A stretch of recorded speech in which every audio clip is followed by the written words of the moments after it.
Going through all the Texans' opponents week by week. This is week 2, the Tampa Bay Buccaneers, and this will be the home opener for the Texans. A lot of rehashing old drama potentially. We've got, for one, CJ Stroud, Tank Dell, everybody just kind of went off, and this was one of CJ's big moments in his rookie year. Mike Evans, Galveston native, has a lot of affection for the city of Houston still, and we still have affection for him, especially if you're an Aggie. But the wide receiver that's most notable for our recent memory is Emeka Egbuka, because if you'll recall, Emeka Egbuka was still available when the Texans started looking at trading up into the trading up from 25.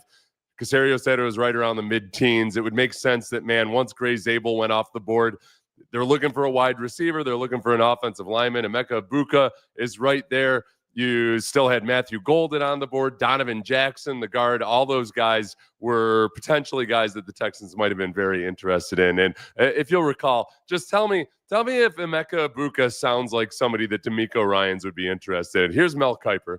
The ultimate professional, all business, experience. You can count on him. We talk about quarterbacks, first one in, last one out. Who's the great leader? Who sets the tone? Who does everybody go to for knowledge and information and everything you need to be a great football player? Emeka Egbuka is that guy. Yeah, so there's that, and then there's Daniel Jeremiah, a man who's more known for his actual football knowledge. Kiper talks to people, and he knows stuff, and he's got great hair and all that. But Jeremiah has good hair, too. A cerebral quarterback. Now you have someone who's a cerebral receiver who he has history with, who's just a pro's pro. What did they hit? What did they hit on? They hit on Will Anderson, pro, like just a pro. CJ Stroud is a pro. Like, you're starting to build that culture. It's the image of D'Amico Ryans. That's who D'Amico Ryans was, just professional in every which way as a player and as a coach. So I love that match there. Yeah, so there's a very good chance that the Texans were interested in Egbuka. I love everything about Egbuka and the way he played at Ohio State. I had my reservations, more so just based on just not necessarily having that same electrifying athleticism that you like to see in your first rounds, but he can easily overcome that with football IQ, route running ability, just an understanding of leverage and all those things that he has a more advanced understanding of than a lot of wide receivers do coming out of college. So this will be in week 2, where we're very bullish about Jaden Higgins and Jalen Noel right now. The jumps to conclusions based on whether or not Jaden Higgins has more or less yardage than Emeka Egbuka. I eagerly look forward to all those well thought out and rational takes. The other big side of it is that, hey, Chris Godwin's coming off an injury. McClellan, McMillan. I got McClellan on my mind. McMillan did well last year, the young guy. Godwin's still coming off of that traumatic knee injury. And really it's about, hey, Baker Mayfield paired up with, for the third year in a row, the Bucs have a brand new offensive coordinator. So that'll be a lot of potential big names and star power in those games, and we'll see how the Texans are doing coming off of week 1 versus the Rams. The other big matchup in this game, going through 3 questions and or matchups. So there's 1, Emeka Egbuka, how is he doing? 2, simply that Bucs rushing offense was the 5th best rushing offense in the league last year. Bucky Irving had 1,100 yards or so rushing. And if we just take a quick look at some of their good plays, the one thing that's notable here is they're using a fullback in this play, and I'll tell you why that's notable in a second. And that offensive line really performed above and beyond what you would expect from the depth chart. Here they have 2 backs in the backfield, and the reason I picked those 2 plays, now one of those guys might have been a receiver, I don't know, is that the Bucs, they run a whole lot of 11 personnel. I had a graphic, but it was a little too hard to read, so I'll just use the AI synopsis of it. They heavily utilize 11 personnel, 1 running back, 1 tight end, 3 wide receivers. In 2024, they used this grouping on a high percentage of snaps. They're about 7th in the league, I think, particularly in the early downs of the first half. So on first down, they're running a lot of 11 personnel. That matches up really well for what the Texans are good at defensively, because the Texans, they play nickel a whole bunch. And they do really well out of it on a snap-by-snap basis. They're one of the better run defenses in the league. What we know, though, is that the Texans have struggled versus heavier personnel. The Ravens are a team that uses fullbacks and 2 tight ends as frequently as anybody else in the league. Plus, they have an extra running back in Lamar Jackson when he decides to pull it down. And we know they really struggled against a team like the Ravens. One of you guys had asked me in our last stream, about the types of defenses the Texans struggle against. And in my mind, I was thinking more of like gap and man scheme versus zone scheme. Really, it's heavy personnel. This is where Christian Harris comes in, because I think last year, for one, I mean, most teams play more nickel than base personnel, but the Texans really relied on their early downs, partly, I think, because they just didn't have 3 healthy linebackers for much of the season, and Christian Harris had that mystery injury, which is still holding him out. If Christian Harris is healthy and Henry To'oTo'o and Azeez Al-Shire are healthy, I think that'll give them more ability versus some of the heavier teams. The Bucs are totally at 100% capable of running out of heavier personnel, so that'll be the cat and mouse game, especially early in the season before teams have really established their patterns. You got to respect this rushing offense. That offensive line the Bucs offensive line plays really well as a unit. And they're actually one of the teams that I point to that should give you hope for the Texans offensive line, that it's not just about how each guy's individual PFF grade was. One of their starting guards came from the Giants, where he'd had like 1 year as a consistent starter on a Giants offensive line. And we know how that's been going as of late. Third one is my third question is defensively. The Bucs were not great last year defensively, but one of the strengths of their defense is Vita Vea, the nose tackle. And if we watch Vita Vea from a couple years ago in that game, there's no big mystery. He's a very large human being that moves faster and better than most large human beings like him should. It's frankly unfair. As a formerly large human being who didn't move as well as him or wasn't as strong, you see him crossing the face of the center here. I think that's Dieter. Titus Howard, honestly, could have a pretty good down going there, but you have to have your angles perfect when you're going against Vita Vea, because Vita Vea just holds him off.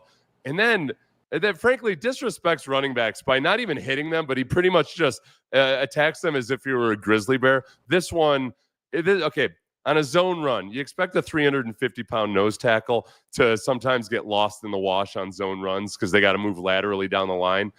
Dieter has that shoulder gained for a second, and then boom, loses it.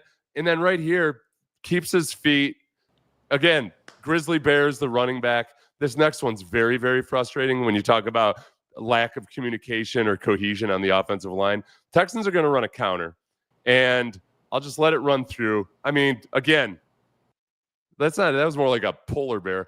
So this is frustrating because as a nose tackle, this is one of the harder blocks. This is one of the harder schemes to read when you're head up on the center. And when the center disappears, he's going with him. His tendency is to mirror. Then you look at the right guard, Shaq Mason, who is thinking, okay, well, Vita Vea is going with the center, so I'm going to redirect, and instead of blocking down on him, maybe I'll help out here instead with this defensive tackle. But Vita Vea, at that size, sheds Dieter, the center, comes back, and just disrespects human beings in general. Let's see. This one, I don't even remember. Oh, this is actually a good one by the Texans. So they're combo blocking the Vita Vea, and Dieter, the center, is going to work up to number 46. Vita Vea, because the umpires aren't behind the defensive line anymore, gets away with a bit of a pretty extreme hold there. I can't hate him. I was called for that more frequently than just about any defensive lineman in the league. But even right there, most guys, even if with that defensive hold, they might have gotten rid of the center, but that guard's going to overtake you. He just works his way back in. It's a positive run for the Texans. It's plus 6 yards, but he's a big old headache. So on the Texans' interior offensive line, where we know I have a lot of questions, it's a 3-man race at least at center right now. Who knows? Maybe Eli Cox gets in on the mix, but we just don't know who it's going to be. We've got Laken Tomlinson at left guard, Titus Howard potentially at right guard. That's probably what it's going to be, with a center to be named later.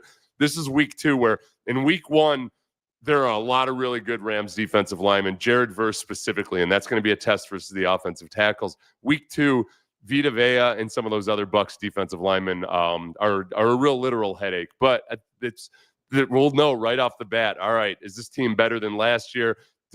Where is there some improvement? Where are they just the same? I'm hoping for positivity on all of that. Bucs defense is a little bit suspect. Yeah, but as Riley points out, but the D-line is still tough. Yeah, it's weird because they've got a defensive-minded head coach, and yet the defense has been the laggard there. Baker Mayfield is obviously a huge X factor question in this. Just to look at the Texans defense, because I guess I have a different feeling about the Texans run defense than I think maybe the consensus is. I feel better about it than most people do.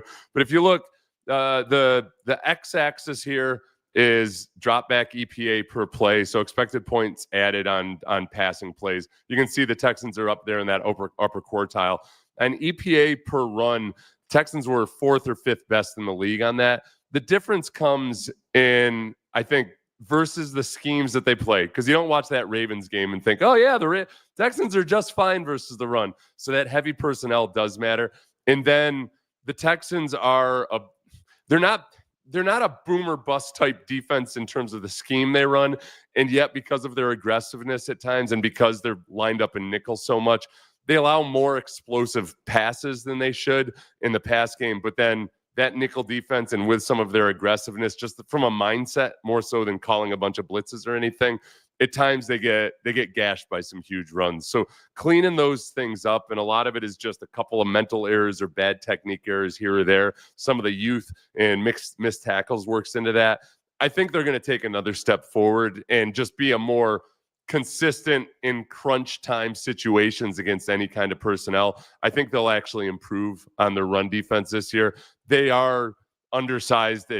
If you want a run stuffing defensive line, their defensive tackles aren't the guys that you dream of. I think Tim Settle has the most potential to be that combo of gigantic human being, but who's also athletic and can provide something for you on all 3 downs. The other guys do a good job of doing their jobs and playing within the scheme, but they really feast on TFLs and some of those big plays to kill drives, more so than a classic, say, the old Baltimore Ravens types of run defenses. For them to be a really good run defense, it's kind of like the Buccaneers, ironically enough, back when they were incredible defenses, and they didn't have any prototypical run stuffers, by and large, much of the time, but they just got it done with athleticism and penetrating. Seth is so jovial in his delivery. Well, thank you. I try. It's a time of year where it's easy to be jovial, at least in the sports world. I just ignore the rest of the outer world. That helps too. Selective. Long-form articles when you're reading about world events. Stay off social media. Definitely looking forward to seeing Baker looking all depressed in the late 4th quarter again. Baker Mayfield has made the largest swing, and guys that I did not like when they were in college. And then in Cleveland, I wasn't so sure about him. And he's been through the ringer enough now, and people had counted him out enough that now I look at him as a redemption story. And even now he's working with a new offensive coordinator yet again. And Mike, my God, I don't think I pulled the stats up. Mike Evans, his consistency is incredible. He's had 11 seasons in the NFL, I believe, and every single season over 1,000 yards receiving. And that includes playing through some injuries at times. There was that part of us. Remember, there was a shred of hope there that he was going to come to Houston for a while, and I don't know if that would have been the right move. Strategically and yet emotionally, it would have felt like the right. He feels like he's very Swarm. He meets all the Swarm tendencies and checks off all the Swarm checklists and everything. Did you watch Stroud, Young, and Williams talk at Fanatics? I watched a little bit of it. I'm going to go back and watch the whole thing. We had a little bit of audio from that on the show this morning. So that was week 2. I'm excited about the Rams in week 1, excited about the Bucs. Then we'll get into some divisional matchups. We will see Travis Hunter and exactly how the Jaguars are using him by week 3. So the next one's going to be a good one. I'm creating a playlist, so you'll be able to watch these sequentially if you have a lot of time to kill. Thank you, everybody. Please like,